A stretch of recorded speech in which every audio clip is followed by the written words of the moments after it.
երբ ես ասեցի դուրս են գալիս փողոց, ուրեմն պետք է դա վերջանի։ Այս խնդիրը պետք է վերջանի։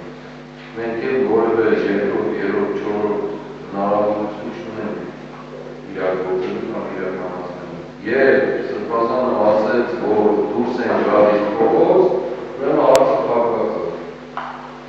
Ավարտված է։ Գործը ավարտված է։ Կամ մենք կմեռնենք, կամ կմեռցնենք։ Ինչ որ պիտի անենք, լինի ժողովրդային ճնշման այսպես ու ուղղակի իրենց թույլ չտալ, որովհետև գործելով կարողանան ոչ կիրառել, ոչ էլ հնարավորություն ունենալ։ Ոչ կիրառելու դեպքում